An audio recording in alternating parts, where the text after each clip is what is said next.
Chapter 1 revise कर रहे हैं। सबसे पहले कूलम्ब लॉ बताएं अखिल।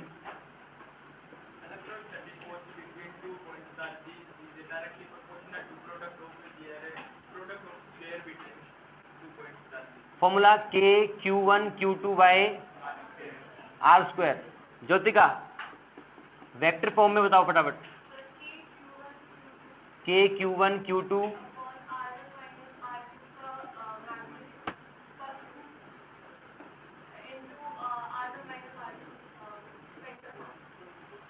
ठीक है। इसका डायग्राम कैसा होता है सबको पता है। आपके दो पोजीशन वेक्टर्स हैं R1 R2, यहाँ पे चार्ज Q1, यहाँ पे चार्ज Q2 रखा है। इन दोनों के बीच जो फोर्स लगेगा वेक्टर फॉर्म में वो ऐसा होगा। ठीक है। थर्ड बता दें आप, डिफाइन इलेक्ट्रिक फील्ड। जिससे पूछूंगा वही बताएगा, हिमांशु बताएगा।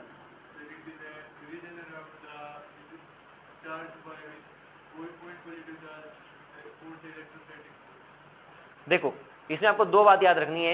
जो आप ये बोलते हैं ना it is a region around, ये गलत स्टेटमेंट है। हाँ वो तो है ही है। दो डेफिनेशन याद करनी है। क्या? एक किसी चार्ज के सराउंडिंग में उसके इन्फ्लुएंस को बोलते हैं आपका इलेक्ट्रिक फील्ड, और एक बात और याद रखनी है क्या,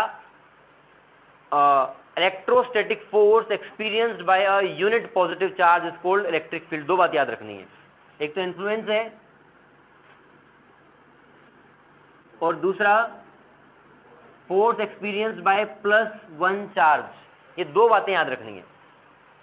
इसके बाद आता है, अगर एक इलेक्ट्रिक फील्ड की प्रेजेंस में, अगर कहीं पे इलेक्ट्रिक फील्ड इस पॉइंट पे E है और यहाँ पे मैंने चार्ज Q रख दिया, इसके ऊपर फोर्स कितना लगेगा? QE। F = QE। उसके बाद बता दें आप, इलेक्ट्रिक फील्ड लाइंस क्या होती हैं, आप बताएंगे। इलेक्ट्रिक फील्ड लाइंस क्या होती हैं? किस चीज का?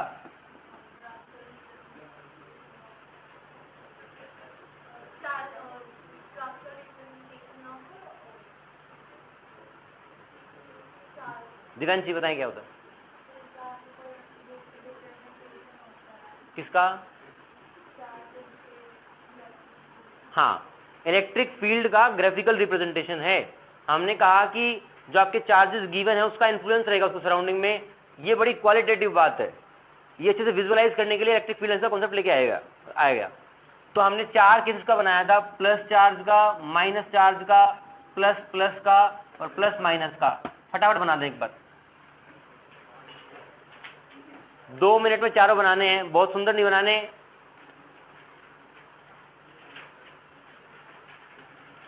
बिना देखे बनाने हैं।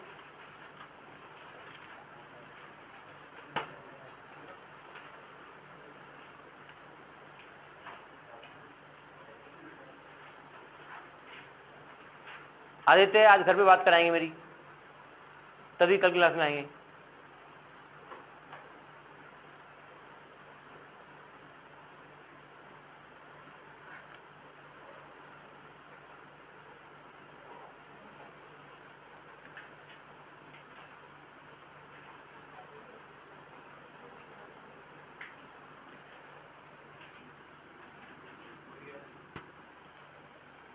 पॉजिटिव चार्ज के कारण सारी लाइंस बाहर की तरफ,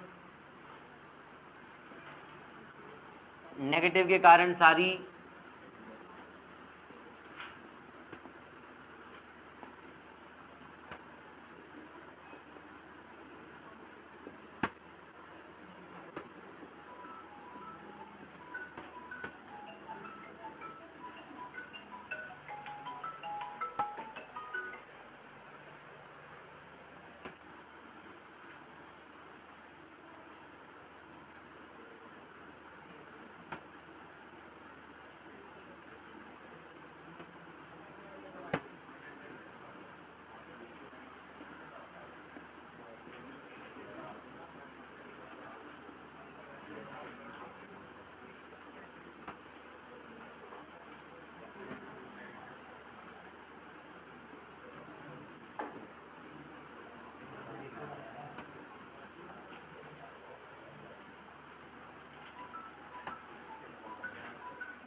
एक minute.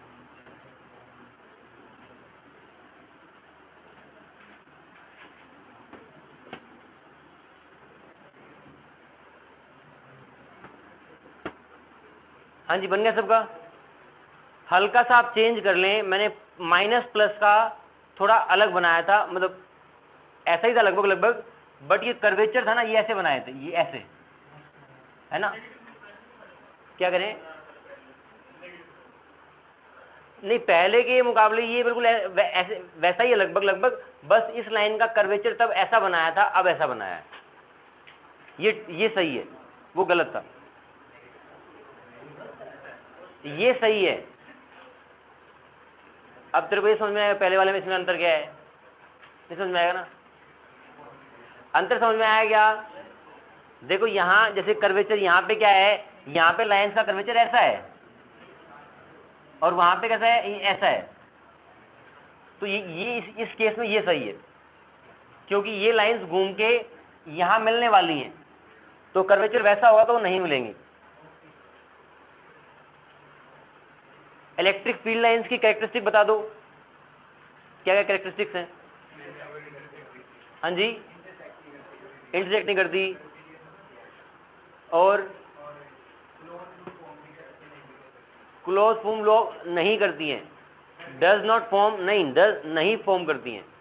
Close loop magnetic field lines form करती हैं, ये फॉर्म नहीं करती हैं। और क्या है, इलेक्ट्रिक फील्ड लाइंस की डेंसिटी क्या रिप्रेजेंट करती है? स्ट्रेंथ किस चीज की?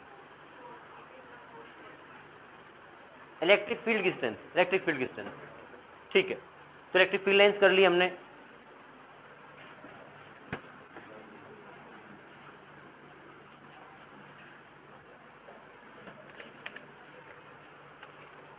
इलेक्ट्रिक फील्ड लाइंस के बाद आप करें electric dipole.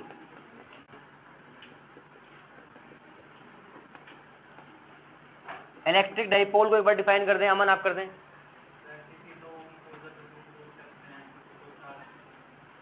When two equal and opposite charges separated by a small distance two a, this is called electric dipole. इसकी डायरेक्शन होती है -2 plus and magnitude of P is Q into 2a P cap is -2 plus. ठीक है, अब इस dipole के कारण axial point पर इलेक्ट्रिक फील्ड और इक्वेटोरियल पर इलेक्ट्रिक फील्ड का फॉर्मूला बताओ वेक्टर वाइज। सक्षम? E एक्सियल, हाँ जी, नहीं आप वेक्टर फॉर्म में बताओ। 2kp r cube, E equatorial kp upon r cube. ठीक लिखा है, ये माइनस भी आएगा, माइनस भी आएगा। 1 मिनट में ये डिराइव करना है, 1 मिनट में ये, फटाफट शुरू कर दें।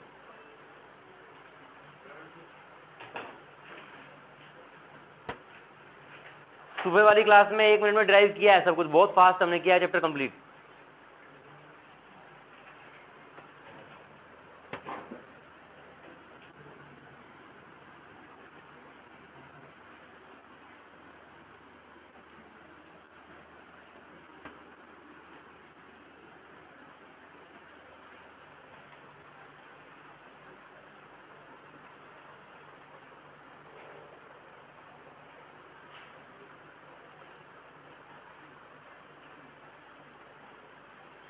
हाँ जी,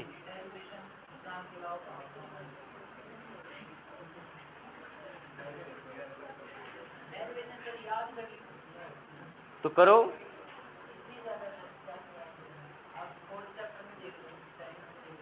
बैठे बैठे तो याद होंगी, एक आध तो कर ले, कर फटाफट इसको।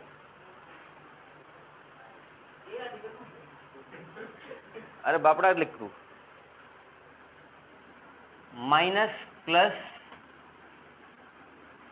2a डिस्टेंस है, यहाँ पे r डिस्टेंस पे इलेक्ट्रिक फील्ड निकालनी है।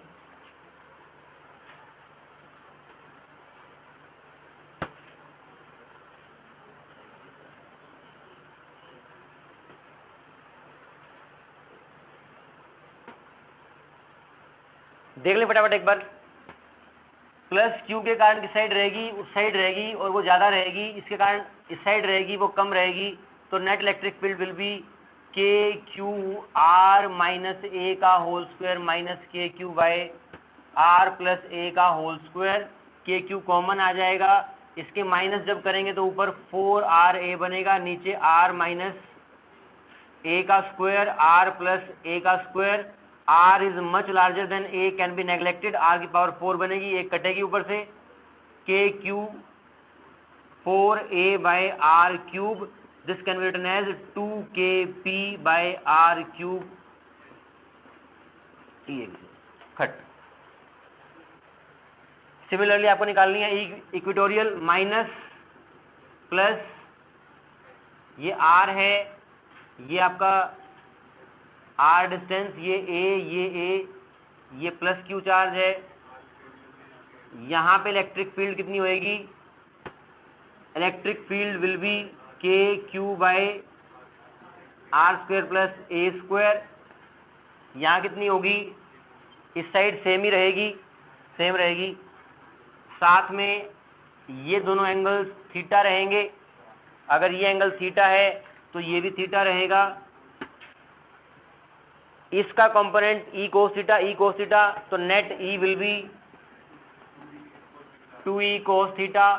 cos theta in this triangle will be base upon hypotenuse, 2KQ R square plus A square raised to power 1 plus cos theta कितना हो जाएगा, A upon R square plus A square का under root. A बहुत छोटा है R से, तो A हट जाएगा, R कितना बन गया, ये R क्यूब बन गया, तो 2KP by R cube. Negative sign आपको पता है क्यों आया है, ठीक है। जब तक 1 मिनट में सोल्व करने की प्रैक्टिस नहीं होती है तब तक करते रहना है। आप तो याद करने की बोल रहे हैं, मैं कह रहा हूँ 1 मिनट में याद करना है, 1 मिनट में करना है। हाँ जी, हाँ जो भी आएगा वो कर लें। KP आया तो क्या, अच्छा 2 नहीं आएगा, ठीक है। आगे बढ़े,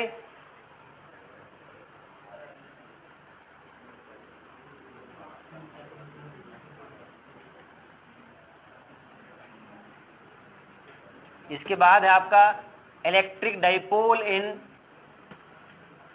यूनिफॉर्म इलेक्ट्रिक फील्ड।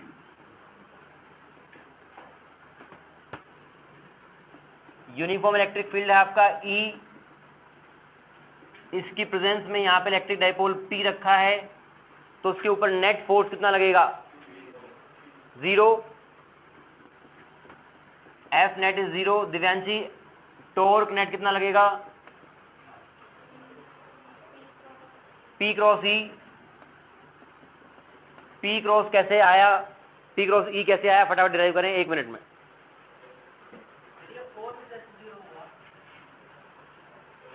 फोर्स कैसे 0 हुआ, ये प्लस चार्ज माइनस चार्ज है, ये प्लस चार्ज है।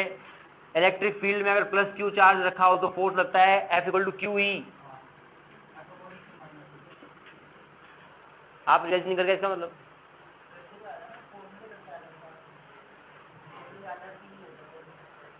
ठीक,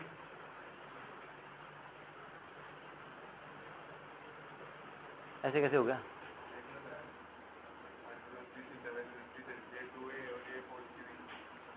डायग्राम तो बना, ऐसे कैसे दिख देगा, हो गया आपका, बताएंगे अभी, अब भी टाइम नहीं है, बहुत फास्ट चलना अभी।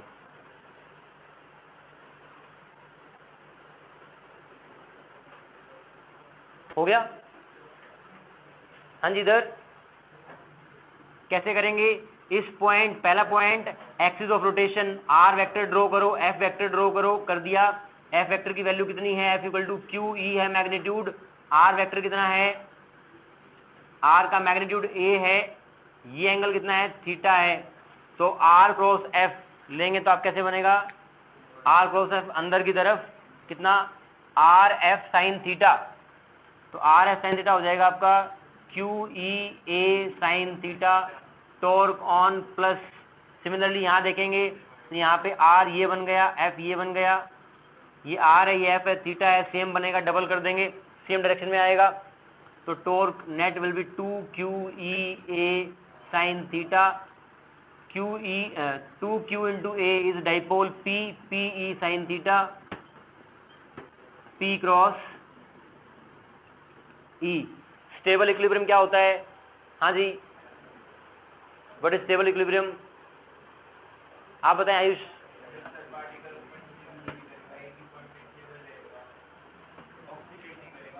तो यहाँ पे वो कंडीशन कौन सी है, आप बताएं। जब P is parallel to E तब स्टेबल है, और जब P एंटी पैरेलल है E के तब अनस्टेबल इक्विलिब्रियम है। स्टेबल इक्विलिब्रियम का मतलब है जब आप पार्टिकल को मीन पोजीशन से डिस्प्लेस करते हैं और वापस उसी साइड आए तो आपका स्टेबल है, और जब इस केस में आप उसको डिस्टर्ब करेंगे तो it will permanently get disturbed. ठीक है। अब बता दें, अगर इस इलेक्ट्रिक फील्ड की प्रेजेंस में, यूनिफॉर्म इलेक्ट्रिक फील्ड की प्रेजेंस में इलेक्ट्रिक डाइपोल को स्लाइटली टिल्ट किया है स्मॉल एंगल थीटा पे, तो वो वापस उससे, अगर यहाँ पे है तो P क्रॉस E कैसे बनेगा? P क्रॉस E ऐसे लेके आएगा उसको नीचे की तरफ, तो नीचे आएगा, मोमेंटम आएगा, यहाँ नहीं रुकेगा, आगे जाएगा, ऑसिलेट करेगा। तो what is time period of that oscillation का फॉर्मूला जो भी है पहले वो बताएं। 2 pi under root I/P। Derive करें फटाफट। Time period of simple oscillation is 2 pi I/PE।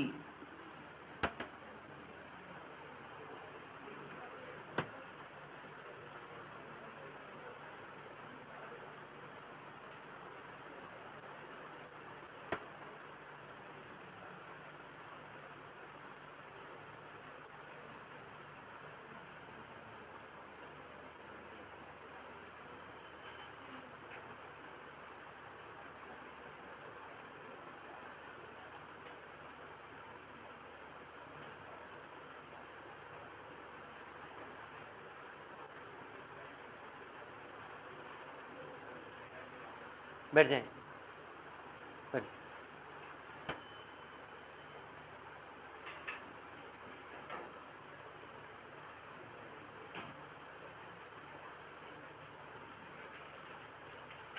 हाँ जी, हो पा रहा है क्या? इलेक्ट्रिक फील्ड से जब आप उसको यहाँ पे थीटा डिस्प्लेस करेंगे तो थीटा आपने इस साइड घुमाया है, टॉर्क उसको इस साइड घुमाएगा, torque will be P cross E आपने अभी बताया, उसको लिख लेंगे आप PE साइन थीटा। थीटा बहुत छोटा है तो हो जाएगा PE थीटा, साथ में माइनस साइन लगाएंगे, क्यों? क्योंकि जिस साइड थीटा जा रहा है टॉर्क उससे उल्टी साइड लेके आ रहा है।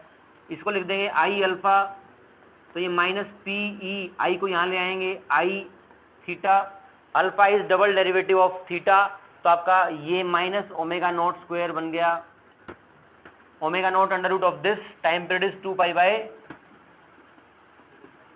ओमेगा नॉट, आंसर आ जाएगा। क्लियर है? आगे बढ़ते।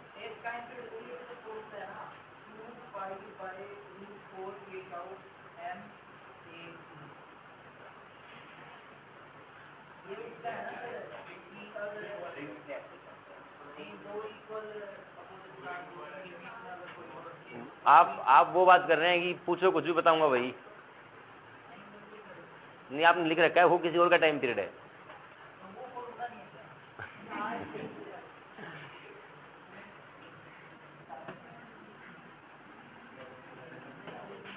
सुन ले वो किसका है। एक चार्ज Q, दो चार्ज रखे हैं, इनके बीच का डिस्टेंस A है। अगर इस चार्ज को यहाँ पे हल्का सा डिस्प्लेस करेंगे X से तो वो ऑसिलेट करेगा, उसका टाइम पीरियड है वो। चलो इसने बता दिया है तो इसका आप निकाल दें सब लोग। क्या है? दो चार्ज रखे हैं, डिस्टेंस 2a है, यहाँ पे चार्ज Q को X से हल्का सा डिस्प्लेस किया है। You have to find out time period of this oscillation.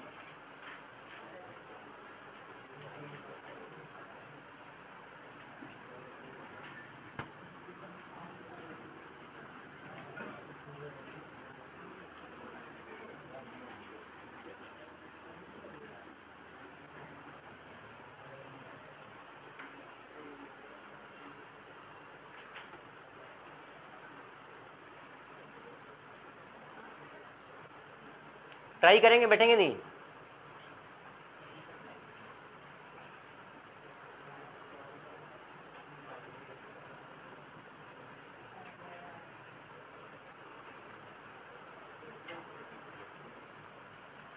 जब इस साइड खिसकाएंगे तो इसका फोर्स बड़ा हो जाएगा, कितना हो जाएगा? के क्यू क्यू वाई ए माइनस एक्स का होल स्क्वायर, इसका फोर्स बड़ा उसका छोटा, तो वो कितना हो जाएगा? माइनस के Q Q A plus x का होल स्क्वायर। के क्यू क्यू कॉमन आ जाएगा और जो ये वाला टर्म होता है माइनस करने के ऊपर आता है उसका 4ax और नीचे आता है इनका स्क्वायर। x बहुत छोटा है एक रिस्पेक्ट में तो a4 आ जाएगा, a4 a से कटेगा तो a क्यूब बनेगा। ये आपका फोर्स आ गया, फोर्स इज इक्वल्स टू के क्यू क्यू 4 बाय ए क्यूब। फोर्स को लिख लिया मास इंटू एक्सेलरेशन और एक्सेलरेशन को लिख लिया double derivative of x। m इधर आ गया और साथ में x आ गया, एक माइनस साइन लगा दिया, ये पक्का ओमेगा नॉट स्क्वायर हो गया। ठीक है, समझ में आ रहा है? ऐसे ये टाइम पीरियड आपका इसका आ गया। हमने निकाल लिया इलेक्ट्रिक डाइपोल का stable unstable equilibrium. Goes law पे आ गए हम।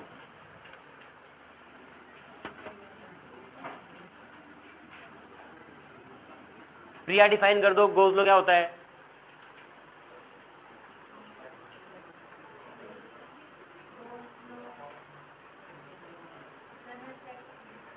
हाँ जी, वो लाइन याद करवाई, रटवाई थी मैंने आपको वो लाइन।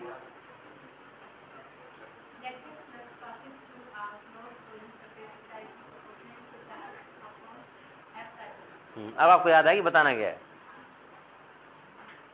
गोज लॉ का फंक्शन क्यों आता है? गोज लॉ आप बताएं विवेक, गोज लॉ का मतलब क्या है? अप्लाई तो कर सकते हैं, वो डिफिकल्ट है उसको।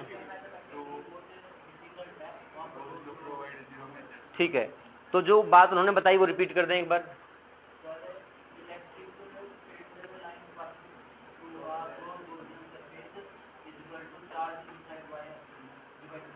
परफेक्ट, सबको क्लियर है? अप्लाई करने के 4 एप्लीकेशंस हैं। पहला एप्लीकेशन क्या है? इनफाइनाइट यूनिफॉर्मली चार्ज वायर के कारण इलेक्ट्रिक फील्ड निकालना, निकालें फटाफट। पहला एप्लीकेशन इनफाइनाइट वायर है, lambda charge per unit length चिपका हुआ है, उससे r दूरी पर इलेक्ट्रिक फील्ड निकालना है।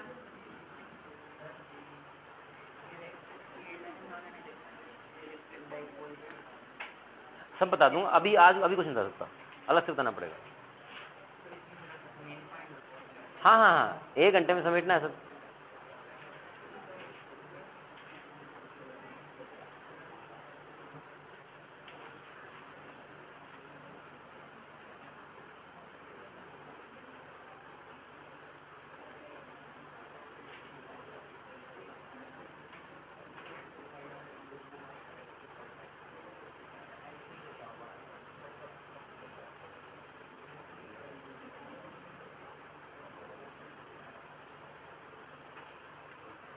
हो गया, गुड। कैसे करेंगे? एक सिलेंड्रिकल गॉसियन सरफेस लेंगे। आपको पता है electric field is radially outward, आपका एरिया भी आउटवर्ड है, तो कर्व्ड पार्ट पे ds और इलेक्ट्रिक फील्ड पैरेलल रहेंगे और इस पे परपेंडिकुलर रहेंगे। तो आपका गोज लॉ सिर्फ कर्व्ड पार्ट पे ही वैलिड होगा, मतलब होगा सब जगह, वहाँ 0 हो जाएगा। तो बेसिकली जो आपका ये E dot ds Q in upon epsilon naught है, इसको आप डायरेक्टली लिखोगे E 2 pi r l lambda l upon epsilon naught E equal to lambda upon 2 pi r epsilon naught. बता समझ में आया क्या? ये वाला पार्ट क्या है? नूतन बताएगी ये क्या है, किसका, कैसे निकाला?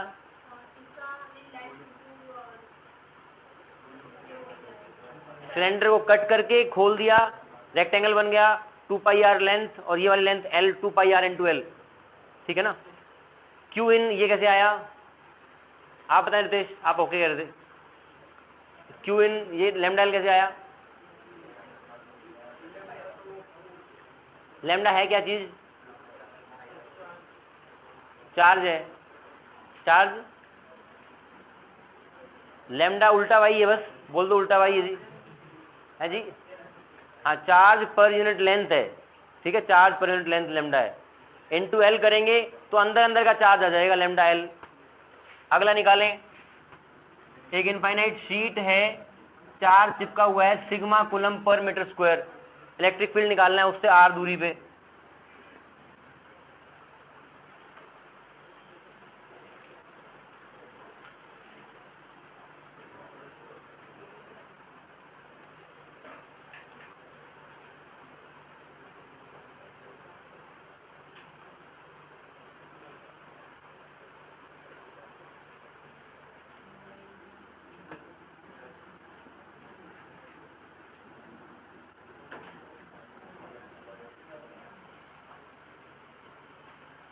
इस केस में क्या करते हैं, इलेक्ट्रिक फील्ड आपका इस पार्ट में रहता है, रेडियल वाले में रहता तो है पर वो ऐसे रहता है, और ds ऐसे है तो वो डॉट जीरो हो जाता है। तो ऊपर वाले का डॉट आएगा सिर्फ E इंटू ए, ऊपर वाले का E इंटू ए, नीचे वाले का तो 2EA equal to sigma A upon epsilon naught, E equal to sigma upon 2 epsilon naught. ठीक बात है, सारे बेसिक्स आपको पता होने चाहिए, वो बैक ऑफ द माइंड चलते रहने चाहिए, और आपको जब डिराइव करेंगे एग्जाम में तो पूरा लिखे भी है। हाँ जी, यहाँ पे जो आपका सिलेंडर है, सिलेंडर ऐसा होगा, सिलेंडर पे यहाँ पे एरिया एलिमेंट ऐसे रहेगा, इलेक्ट्रिक फील्ड ऊपर है क्योंकि शीट है, शीट का ऊपर होता है। एरिया वेक्टर कैसे होता है, सरफेस के परपेंडिकुलर जो लाइन आती है वो एरिया वेक्टर को रिप्रेजेंट करती है। तो area vector is this side, electric field is this side, तो 90 डिग्री हो गया, कोस 90 0। ऊपर वाले में इलेक्ट्रिक फील्ड ऐसे है, एरिया भी ऐसे है। हाँ, ये हो गया आपका। थर्ड निकालें होलो शेल का,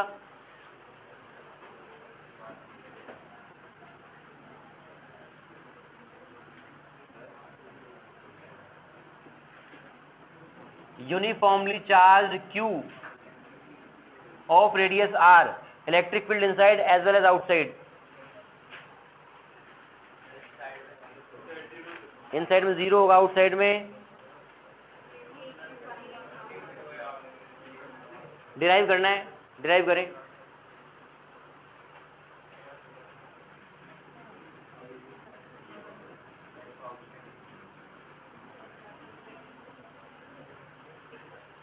हो गया।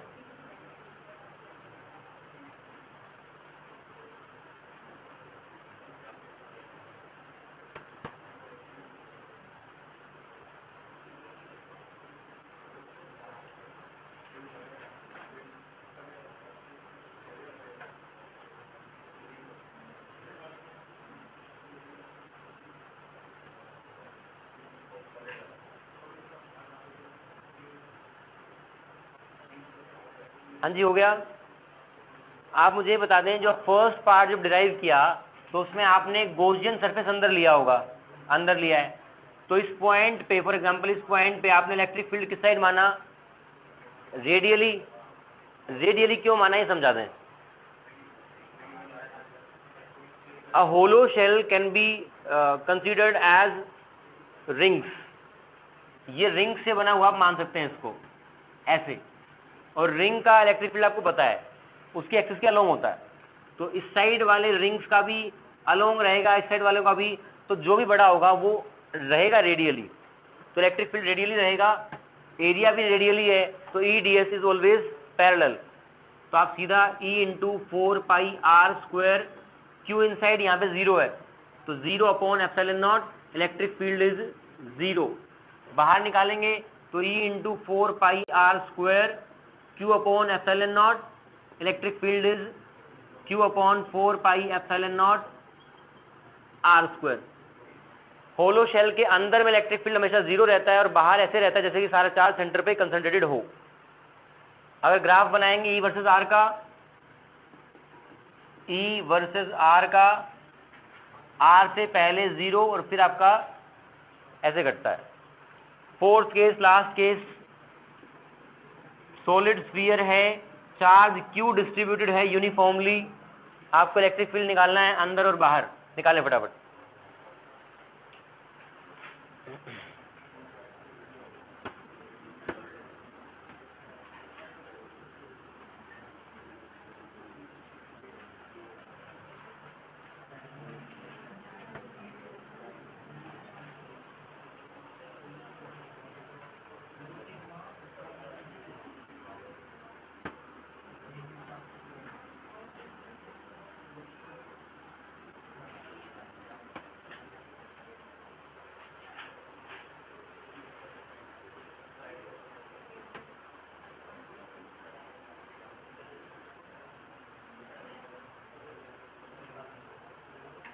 हो गया, परफेक्ट।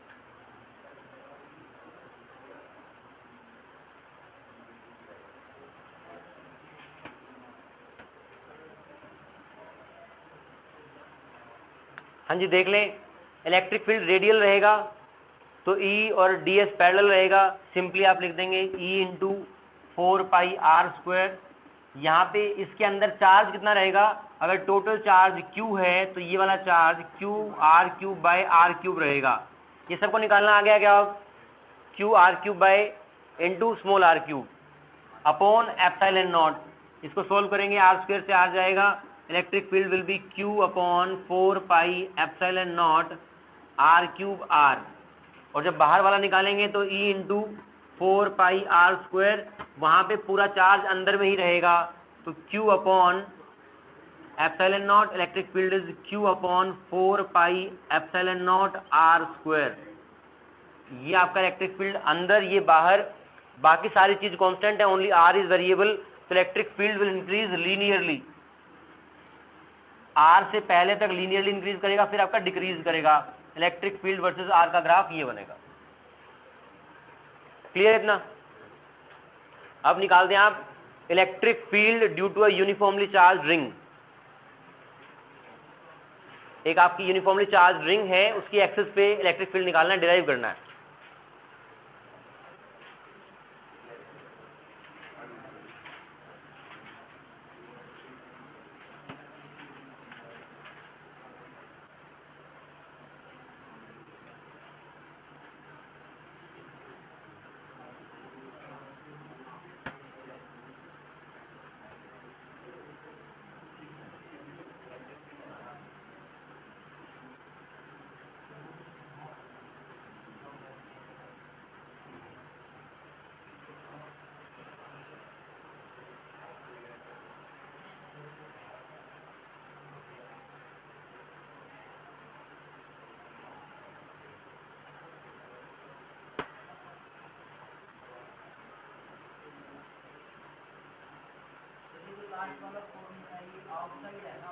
हाँ, ये आउटसाइड है जी।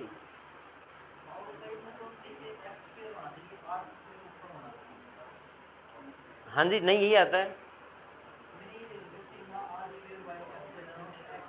सिग्मा तो यहाँ पे है ही नहीं। नहीं, आप इसको यही मतलब यही लिखें।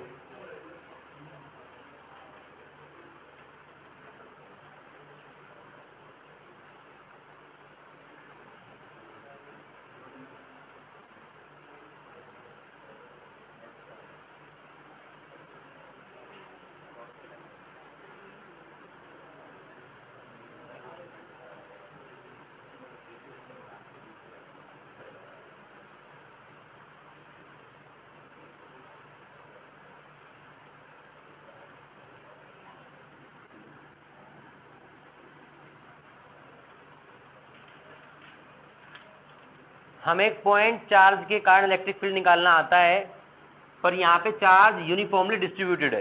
तो मैंने क्या किया, इस छोटे से चार्ज को यहाँ पे कंसिडर कर लिया, लेंथ dl मान ली और इस dl के अंदर dq चार्ज मान लिया। dq चार्ज कितना होगा? dq charge will be total charge upon 2πr, charge per unit length into this length. ये आपका dl आ गया।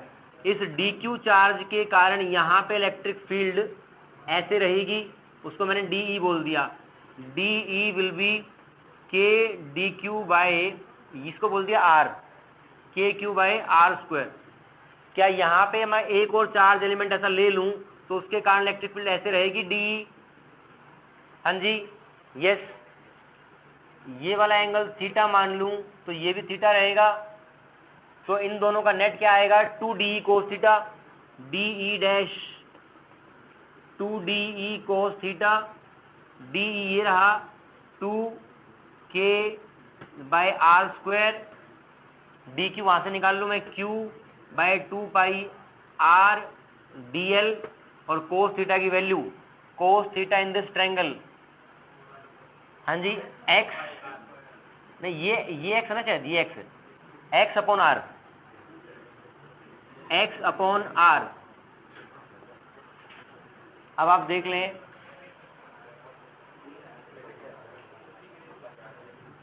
टू k/r³, 2 तो कट ही गया वैसे, πr³ x into dl, only variable is dl। आप यहाँ पे चार्जेस को पेयर्स में लेंगे तो dl को यहाँ से यहाँ तक लेके आएंगे तो दूसरे अपने आप कवर हो जाएंगे। dl का इंटीग्रेशन या summation is half of circumference which is πr, यहाँ से कटेगा, ये क्या आ गया kqx/r³, r³ क्या होगा r² + x² का 3/2, electric field is kqx/r² + x² raised to power 3/,